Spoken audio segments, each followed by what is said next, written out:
Oh no, he used to be sad? No, I don't care. I don't care. DeVoe is building his thinking cap, and this is important because in his history for this guy, he created the thinking cap to battle Jay Garrick. He needed to boost his intelligence so that he could think faster than Jay. It also, it kind of also gave him cancer, and that was really sad. I mean, you can't really spin that. But the thinking cap also spawned the AI version of the thinker after Mr. Terrific got it. He thought he was going to use it for, you know, hero stuff. I'm sorry. After seeing this in this show, how do you not just pick his ass up and throw him in a cell at this point? Seriously, you know that he is the DeVoe that you're looking for. It's just too much of a coincidence. Pipeline this mofo already, please. I know that some people don't like Iris, but honestly, this scene right here is better than having her do nothing, having her be the damsel in distress. I'd rather see her trying to be helpful and directing people in Star Labs to get stuff done to find DeVoe than just do nothing. Oh my goodness, say what you guys want, I don't care, but I love when they show him doing super speedster things when other people are not, you know, being able to see him. It's cool. I love it. So fast. That could just be the wheelchair. I mean, you do kind of have a bad history. That wasn't me.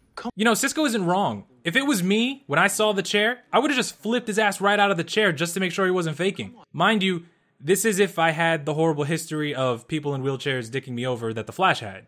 I don't just go around and flip people out of wheelchairs. I have friends who have used wheelchairs, so it's okay for me to say that. My spidey sense is just tingling way off the charts. Why does Marvel exist in this world? I'm not complaining. I'm just asking. How does Marvel end up existing in this world? And since this is the DC Universe or DC TV, does this mean that there's no MCU versus the DCEU battle? I'm a big fan of your work. Sir, I believe it'll have an enormous impact on our future. You know, some people don't like flashbacks, and sometimes they don't work well. But this one is freaking amazing. Not only does he know who DeVoe already is, you know, because he's from the future, he's so excited to see DeVoe. I'm assuming he knows the horrible things that this man is capable of. So maybe it's like meeting a famous person for Thawne. So just like Martin Stein was affected by the particle accelerator blast when he was holding the Firestorm Matrix, DeVoe was affected the same way but with his thinking cap on. And now he's so smart. He's just the smartiest villain ever. Speaking of him being smart, he planned to get the Flash played hella hard. He set this whole thing up to make it look like he's the victim and like he needs protection from the big bad Flash. One in mechanical engineering and another in advanced robotics. That's how they work. He comes up with the plans, but she executes them. She's some kind of mechanical genius. I love this scene right here because the Flash is 100% right in the situation. DeVoe's wife is the builder and the mechanic. She's able to make all the things that DeVoe needs, and DeVoe is the mastermind. But tell me that he does not sound hella crazy and that you wouldn't act the same way that Iris is acting right now. Iris has a problem with, you know, overreacting to things. It's happened all this season. But this right here, even I would be like, come on, man, it's a little, like, you're a little bit cray-cray right now. He's actually reminding me of that episode of Always Sunny. You know the episode I'm talking about. Remember when I said that the thinking cap gave DeVoe cancer in the comics? It's not any better here. DeVoe has ALS, and it is progressing rapidly. The helmet gave him ALS. His intelligence is too much for his body to handle, and it's killing him. But it opens up what his plans are. In the comic books, DeVoe tried to steal Wally West's brain, you know, because Wally West was the current Flash, along with all of the minds in Central City so that he could increase his power. He wanted to be the most powerful. He needed brains. This is also the AI version of DeVoe, in case you didn't know from the pictures. Here it seems that he brought the Flash back from the Speed Force so he could steal his body. A body that could handle the strain of DeVoe's brain. I could do an explainer video on this compared to his brain snatching plan in the comics, but, you know, it kind of seems like it's straightforward right here, but let me know if you guys need it. So let's just check this off real quick. I'm being set up by a villain. Check. My boss thinks I'm stalking him. Check. My new board in my office makes me look super crazy. Check. So the only logical step is to break into DeVoe's house.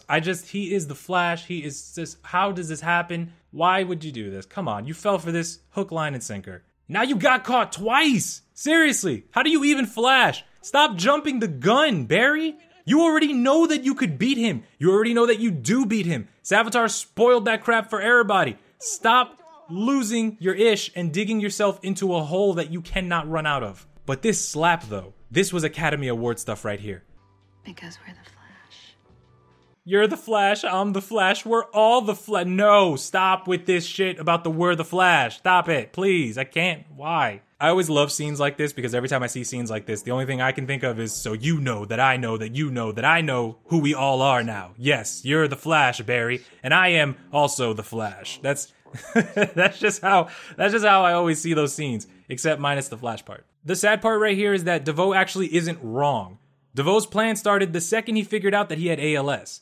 And the game started when he pulled Barry out of the Speed Force. Barry is really screwed here. But, if the plan does go as it's supposed to, and DeVoe does end up grabbing Barry's body, it'll be cool to see Barry be a villain for a little while. Right, guys? Evil Barry? Fresh ideas? Yeah? It's gonna be fun. Honestly, easily one of the best parts of the episode. Wally coming back, and that's not why it's the best part. It's because of what he says! Self-reflection and the battle with a starfish from outer space gives you perspective.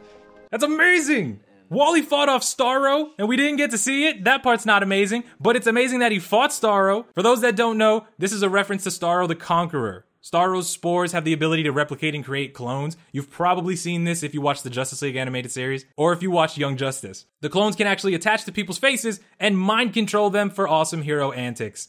Mind control, always a fan favorite. What is knowledge without love?